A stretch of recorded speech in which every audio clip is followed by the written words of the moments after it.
Bom dia, galerinha! E hoje a gente vai dar continuidade aí ao conteúdo. Vamos estudar aí a classificação dos seres vivos, começando aí, claro que não poderia deixar de fora, o meu Pokémon aqui, ó, e a sua evolução, Charmander, Charmander e Charizard. Mas bora lá pra aula? Bom, na aula de hoje, na classificação dos seres vivos, a gente vai estudar um pouquinho aí como todos os seres vivos são classificados e quem foi o criador, né? Quem foi o pai aí da classificação dos seres vivos. Esse cara aqui bonitão, que daqui a pouco eu mostro a foto pra vocês, é ele, né? Fez a primeira classificação dos seres vivos e hoje a gente tem aí uma classificação mais detalhada, mais específica, né? Onde a gente vai estudar aí como que funciona essa classificação de reino, filo, classe, ordem, família, gênero e espécie. Beleza? Então, ó, pra gente começar, a gente tem aí a sistemática, tá? E o que é a sistemática? A sistemática nada mais é do que a ciência que estuda a classificação dos seres vivos. E como que a gente estuda a classificação dos seres vivos? Através, né, de comparações, a gente vai comparar algumas características, como as suas características morfológicas, as fisiológicas, as genéticas e também as evolutivas, né? Então quando a gente estuda essas características e vai agrupando, a gente começa a estudar a classificação dos seres vivos. E aí, ó, a gente tem aqui um dos exemplos de uma árvore filogenética, tá certo? Essa árvore filogenética é o que é utilizada hoje para estudar a classificação e a evolução das espécies. E aí a gente tem que entender que a sistemática, né, que é o que estuda as características dos seres vivos, ela é classificada em taxonomia, tá certo? Que é o que vai classificar em taxons, né, em grupos os seres vivos, e a filogenia, que vai estudar as características evolutivas. Como que essas espécies foram evoluindo e se diferenciando umas das outras. Então as duas trabalham junto. Quando a gente pensa em sistemática, eu tenho que entender tanto da taxonomia, a classificação desses seres vivos, como também a história evolutiva dele, que é dentro da filogenia. Então a gente tem dois grupos, né, que a gente estuda aí ao mesmo tempo para formar a classificação dos seres vivos. Bom, começando aí pela taxonomia, a gente tem aí hoje no planeta mais de 3 milhões de espécies diferentes. Imagina para os biólogos, cientistas, as pessoas aí que gostam, né, desse nosso planeta, dessa diversidade, da biodiversidade, estudar todas essas espécies aí. É bem difícil, né? Só para vocês terem uma ideia, vou mostrar uma imagem aí. Imagina vocês chegando numa biblioteca e a biblioteca se encontra desse jeito. Como que vocês vão fazer para procurar e achar um livro de seu interesse nessa biblioteca? Bem difícil, né? É a mesma coisa que a gente pensa aí entre os 3 milhões de seres vivos. Imagina eu pesquisar dentro de 3 milhões uma espécie que eu tanto amo, tubarões, baleias, fica bem difícil, não fica? Agora, se eu pedir para vocês procurarem um livro nesta biblioteca, já não é muito mais fácil? É isso que a taxonomia ela faz. Ela organiza esses 3 milhões de seres vivos em grupos, facilitando o seu estudo, a sua identificação.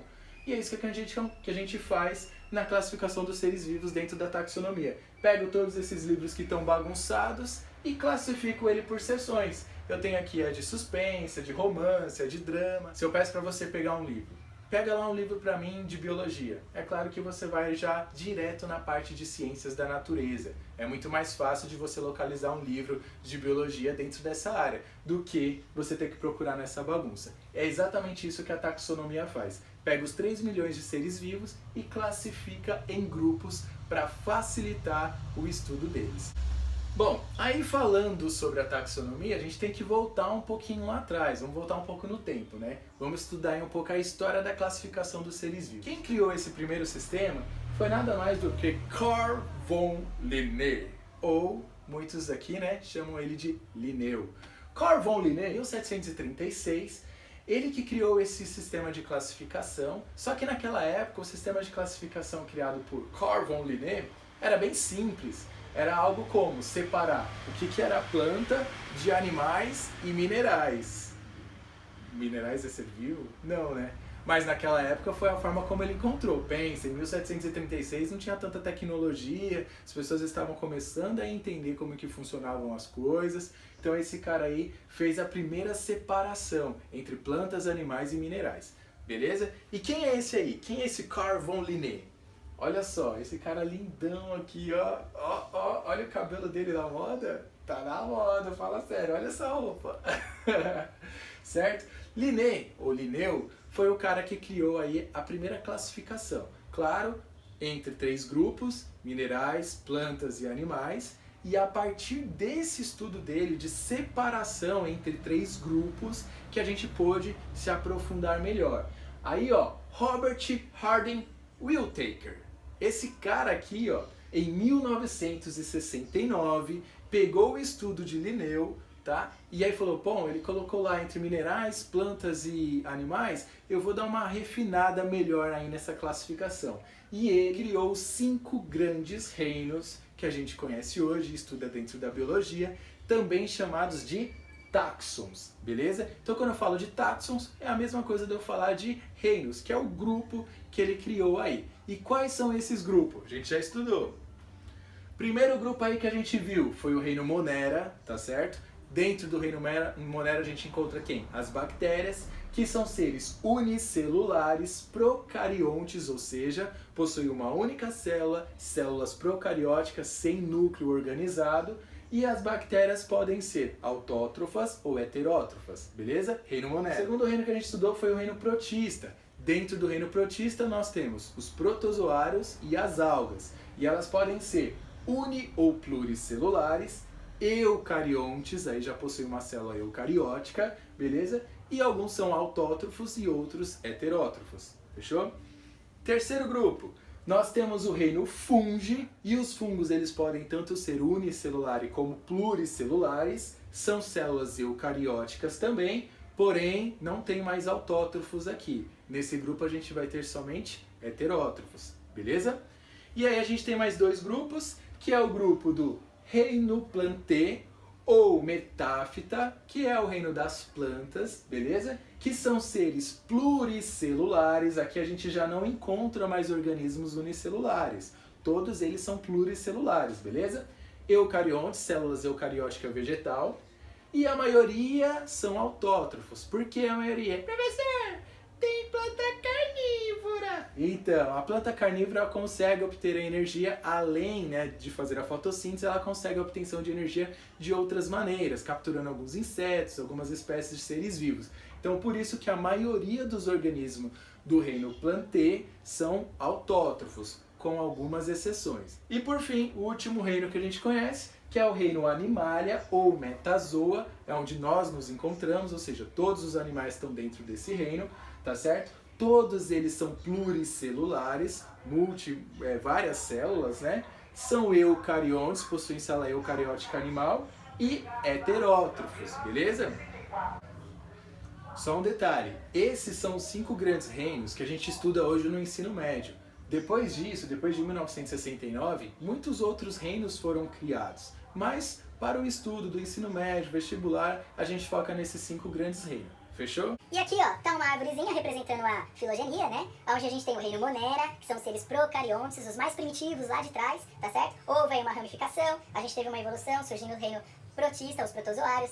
Houve mais uma vez uma ramificação, aparecendo para nós o reino fungi, dos fungos, o reino plantae, das plantas, e o reino animalia, beleza? Então tá aqui os 5 grandes reinos classificados aí de acordo com Whittaker, beleza? Aqui, ó, tem um mapa mental para vocês. Como essa aula vai ficar disponível para vocês, vocês vão poder olhar com mais detalhes, né, com mais calma, tá certo? Mas aqui só pra gente entender, lembra lá no começo do ano passado, a gente estudou os vírus, e os vírus, ele é o único ser vivo, porque até então ele não era considerado como um ser vivo, que ele ficou de fora dos 5 reinos.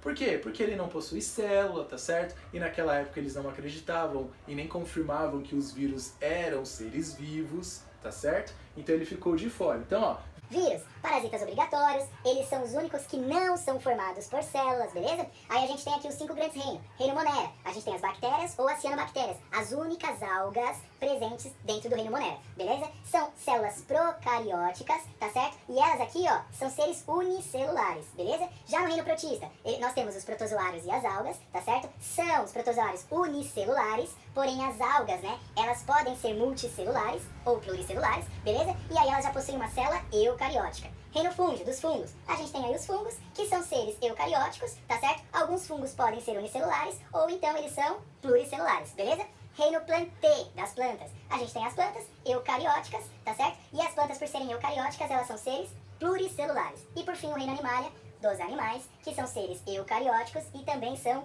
pluricelulares. Fechou? Bom, e as categorias taxonômicas? Dentro das categorias, nós temos aí aquela que apresenta maiores características mais distintas e aquelas que são bem mais parecidas, né? São mais íntimas, vamos dizer assim. Então, ó, quando a gente pensa em características nos gerais, né, presentes aí dentro dos seres vivos, a gente coloca lá dentro dos reinos. É a maior categoria utilizada para classificar os seres vivos, tá certo? Já quando a gente pensa mais naqueles detalhes, as espécies que são muito mais parecidas, a gente tem um taxon aí, um grupo chamado de espécie, aonde a gente vai determinar qual é a espécie, né, específica dentro daquele reino, beleza? Então é assim, quando a gente pensa na taxonomia de Linneu, a gente consegue pensar lá que ele classificou em 3 grupos, tá certo? Quando veio Will Taker, a gente conseguiu separar em 5 grandes reinos, mas e aí, para por aí? Pronto, já separei o que é bactéria, de animais, de plantas, eu não preciso mais estudar a fundo quais são os próximos grupos que eles apresentam. Pelo contrário, dentro desses 5 grandes reinos, a gente vai ter outras categorias taxonômicas, outros taxons, que a gente vai afunilando essa classificação. Então olha só. Como eu falei pra vocês, dentro dos reinos a gente foi criando outros grupos, outros taxons, né? Então dentro de um grupo eu tenho um subgrupo, que aí eu vou afunilando cada vez mais essas características até eu chegar na espécie que eu quero. Então, por exemplo, reino é o degrau ou categoria mais ampla, quando a gente pensa lá no reino, tá? Onde o maior número de indivíduos, tem uma grande quantidade de indivíduos e poucas semelhanças entre eles, tá certo? Porque ali eu tô vendo no geral. Aí debaixo do reino, nós temos aí um subgrupo chamado de filo, ou alguns livros estão utilizando hoje como divisão, tá certo? Ele vai compreender um conjunto de um outro grupo, chamado classes. Então eu tenho um subgrupo chamado de classe, que vai ter algumas características ali, que vai cada vez mais distanciando uma espécie da outra. Dentro da classe eu tenho um conjunto de ordens. Dentro da ordens eu vou ter outro subgrupo com algumas características mais em comum, formando conjuntos de família, que é um outro subgrupo. Dentro da família eu vou ter outras características, cada vez mais eu vou afunilando, eu vou chegando mais na espécie que eu quero estudar, com características em comuns chamadas de gêneros. E dentro desses gêneros eu vou ter algumas características ali bem específicas que vai determinar, para mim, vai ser o conjunto, né, de espécie, que é a minha última parte. Beleza? Então dentro do gênero eu tenho as espécies. Então quando a gente pensa em classificar um ser vivo, eu tenho que entender de qual reino ele pertence, reino animalia, qual filo ele pertence, qual classe, ordem, família, gênero e espécie. Por exemplo, para chegar na nossa espécie, que é Homo sapiens. Ah, professor, é Homo sapiens sapiens. Então, o que acontece dentro desse grupo aqui de espécies? Foi criada um outro subgrupo chamado de subespécie. Esse grupo a gente pode utilizar hoje como classificar as raças, tá certo? Por exemplo, quando a gente pega os cachorrinhos aí, a gente tem os cachorros, tem Rottweiler, tem Pitbull, tem Poodle, todos eles são da mesma espécie, só que apresentam raças diferentes. Então é um subgrupo abaixo de espécie.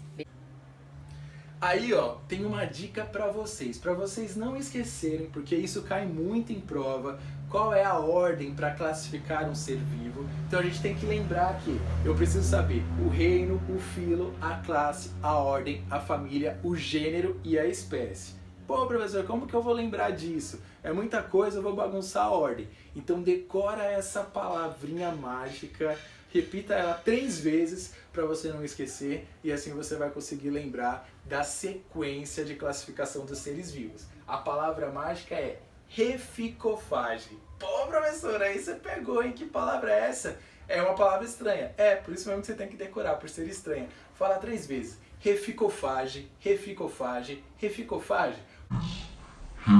Reficofagem, Reficofage, reficofage. Por quê? Quando eu falo de reino, filo, o C de classe, O de ordem, Fá de família, G de gênero e E de espécie. Reficofage. Reino, filo, classe, ordem, família, gênero e espécie. Agora eu vou dar um exemplo para vocês de como que é classificado esses seres vivos. Olha só, vou pegar aqui as espécies que a gente geralmente tem em casa. Cachorrinho, gatinho, tá certo? Então vamos lá? Tanto o gato quanto o cachorro, eles pertencem ao reino Animalia, são animais, estão dentro do grupo lá do reino dos animais. Abaixo desse grupo a gente tem o filo Chordata. Esse filo aqui representa os animais que possuem, né, a coluna vertebral, tá certo? Uma característica lá durante a evolução de notocorda que dá origem à nossa coluna vertebral. Tanto os gatinhos quanto os cachorros possuem coluna vertebral. Aí, ó, abaixo do filo Chordata nós temos a classe Mamália. A classe Mamália é dos mamíferos, possui glândulas mamárias. Aí a gente já separa dos répteis, das aves, tá certo? Aqui a gente está falando de mamífero, dentro da classe dos mamíferos. A gente tem a ordem carnívora, tanto o gatinho quanto o cachorro eles são carnívoros, então a gente já separa mais, porque nós temos aí alguns animais, alguns mamíferos que são herbívoros, então aqui eu já consigo separar o herbívoro do carnívoro, beleza? Família, aqui a gente já tem uma grande diferenciação entre os dois. Até a ordem carnívora estava igual, beleza? Só que a partir do momento da família, eu já separo. Qual é a família dos gatinhos? Felidae, tá certo?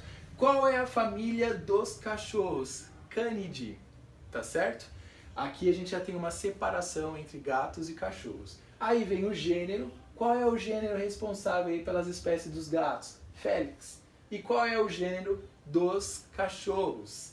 Canis, beleza? E aí, por fim, a gente vem com a espécie, que são os gatos ou os cachorros, tá certo? Então, toda vez que eu for falar o nome científico, qual é a espécie de um cachorrinho?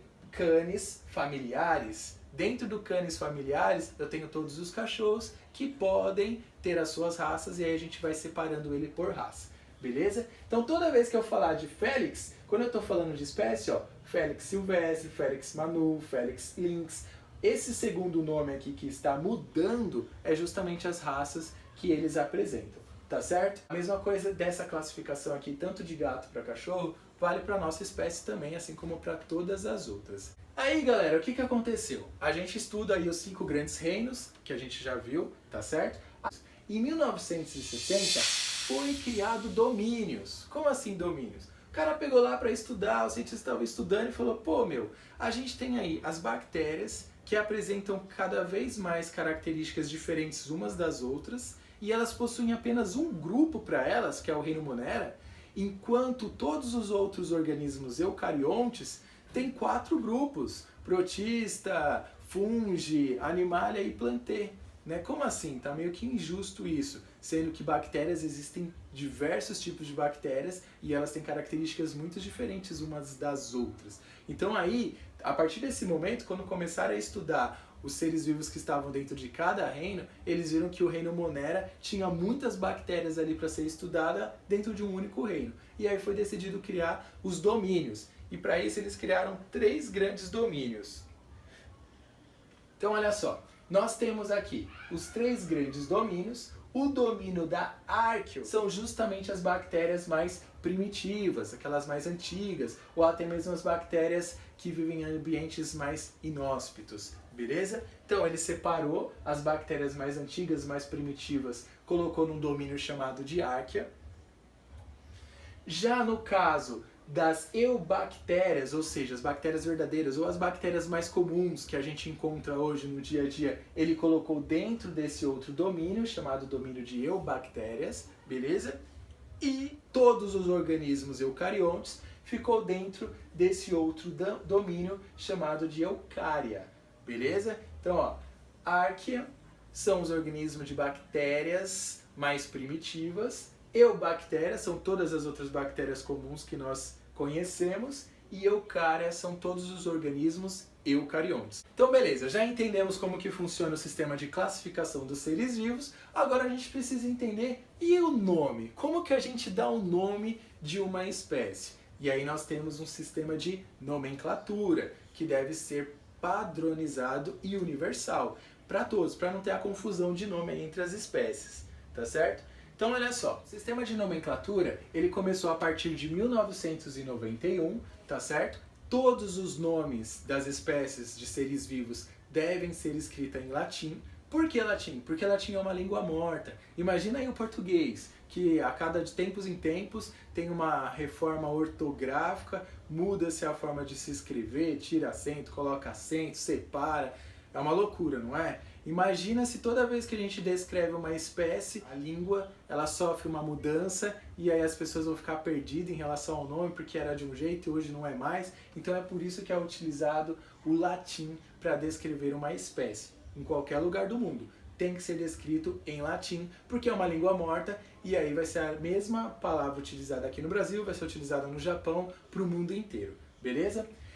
Então, ó, por exemplo, a gente tem aqui ó, o Canis familiaris, que é o cachorro doméstico, o nome popular dele, tá certo? Então, ó, Canis familiaris. Aí a gente tem algumas regrinhas para descrever o nome específico aí de uma espécie. Toda vez que a gente for descrever uma espécie, a gente tem que destacar ele do restante do texto. Como que a gente destaca? Ou a gente coloca em itálico, ou a gente coloca em negrito, ou a gente deixa ele sublinhado. O mais utilizado hoje na escrita é em itálico. Bom, a nomenclatura, toda nomenclatura de uma espécie, ela é binominal, então ela possui dois nomes. Nome composto, tá certo? Sempre vai possuir dois nomes, não tem como a gente dar o nome de uma espécie com um único nome, beleza? E aí o que que acontece? A primeira palavra, o primeiro nome aqui, ele representa o gênero. Qual é o gênero que ele pertence, tá certo? Então, ó, o cachorrinho lá, o gênero dele é Canis. Quando a gente abrange aí todos os cachorros dentro desse gênero, a gente vai colocar aqui, ó, Canis, que representa o gênero dele, tá certo? E a segunda é a espécie, é o específico, tá certo? Então eu tenho Canis familiaris, que nada mais é do que o cachorro doméstico, tá certo? Outro exemplo aqui, ó, Araucária angustifolia, tá certo? Pinheiro do Pará, o nome comum.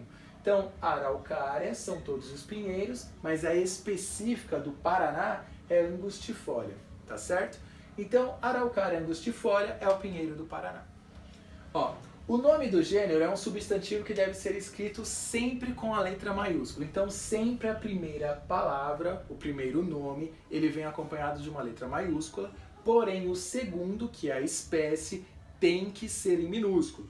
Todas as letras em minúsculo, não tem a primeira letra inicial lá do nome em maiúscula, tá certo? Isso é uma regra. E olha lá, Felix Cats, que é o gato doméstico, né? A gente tem Felix, que representa o gênero, e Cats, que é a espécie, que é o gatinho doméstico que a gente tem em casa. Olha lá, tanto Cats, como familiares, como angustifolia, todos eles escritos em letra minúscula, beleza? Olha meu Pokémon evoluindo, que bonitinho! Bom, aproveitando essa imagem, a gente vai ver aí um pouquinho sobre a filogenia. E o que é a filogenia? Lá no começo da aula eu falei para vocês que a filogenia nada mais é do que o que estuda a evolução das espécies. Eu tenho vários reinos, vários seres aí diferentes de cada reino, mas todos eles vieram de um ancestral em comum, tá certo? Então isso significa que eles sofreram evolução durante, né, o avanço aí dos anos, foram se adaptando e foram sofrendo evoluções. E aí aquela imagem que eu falei pra vocês que é totalmente errada, quando a gente demonstra a evolução das espécies, as espécies evoluem assim, então quer dizer que nós viemos do macaco, por que tem macaco no planeta ainda? Se essa imagem fosse correta, não é verdade?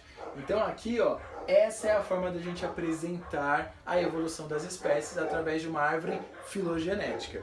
Nessa árvore filogenética, a gente consegue ver quais são os primatas que são mais próximos, aqueles que são mais, vamos dizer, primos, né? Um primo mais próximo e um primo mais distante. Então a gente consegue entender que a cada nozinho aqui, a gente chama nó, é um ancestral que vai dando origem a novas espécies. Então todos os primatas vieram de um mesmo ancestral, que com o passar dos anos foram se diferenciando, gerando espécies diferentes. Mas a partir do momento que houve uma diferenciação aqui, ó, eu dei a origem a um tipo de primata e aquele outro continuou evoluindo, sofrendo mutações e dando origem para primatas diferentes, beleza? Então, ó, é um estudo representado, quando a gente fala de cladograma ou árvore filogenética, é onde a gente vai identificar qual é o maior grau de parentesco e proximidade dentro das espécies. E para finalizar a aula sobre classificação dos seres vivos, nós temos aqui um cladograma, uma árvore filogenética, onde eu vou explicar para vocês como que ocorre a evolução das espécies, como que a gente vai analisando as características mais próximas e mais distintas de cada uma delas. Então, ó, toda vez a gente começa o nosso cladograma aqui pela raiz, tá certo? A minha raiz apresenta um ancestral em comum. Esse ancestral em comum deu origem a todas essas espécies, a partir de inúmeras evoluções, tá certo? Então, olha só, ocorre uma ramificação aqui. Então, esse ancestral comum lá do passado, ele começa a criar características diferentes. Um grupo vai formar mandíbulas e o outro grupo aqui, ó, deu origem à minha lampreia, beleza? Todas as características que esses seres vivos carregam do ancestral em comum, ela é chamada de característica ancestral ou plesiomorfia. A plesiomorfia é uma característica que todos carregam lá do seu ancestral. Por exemplo, todos eles possuem coluna vertebral. Então a coluna vertebral é uma característica que todos adquiriram lá do seu ancestral em comum, tá certo? Chamada de plesiomorfia. Aí olha só, a partir desse momento onde eu começo a ter novas características, eu vou chamar essas características de características derivadas. Nem todas as espécies possuem essa mesma característica, tá certo? Então, por exemplo, a partir do momento aqui desse meu ancestral que originou a minha lampreia, dele também outras espécies se separaram, foram para ambientes diferentes, adquiriram aí durante a evolução mandíbulas, tá certo? Já é uma característica que a lampreia não possui. A partir do momento que ele possuiu aí, essas espécies começaram a adquirir mandíbulas, houve uma nova ramificação. Então aqui, ó, mais um ponto onde a gente tem um outro ancestral, tá certo? Esse ancestral aqui deu origem aos peixes, com mandíbulas, tá certo?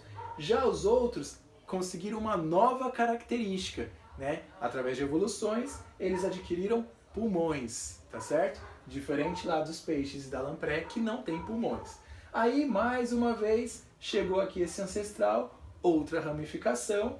Esses aqui, esses seres que possuíam mandíbulas e pulmões, deu origem às salamandras, tá certo? Já o outro, que também possuía mandíbulas e pulmões, gerou uma nova característica, diferente lá da salamandra. Qual característica é essa? Garras ou unhas. Eles tinham garras e unhas. E aí esse grupo aqui vai sofrer uma nova ramificação, partindo primeiro aqui para cima. Um deles criaram escamas, tá certo?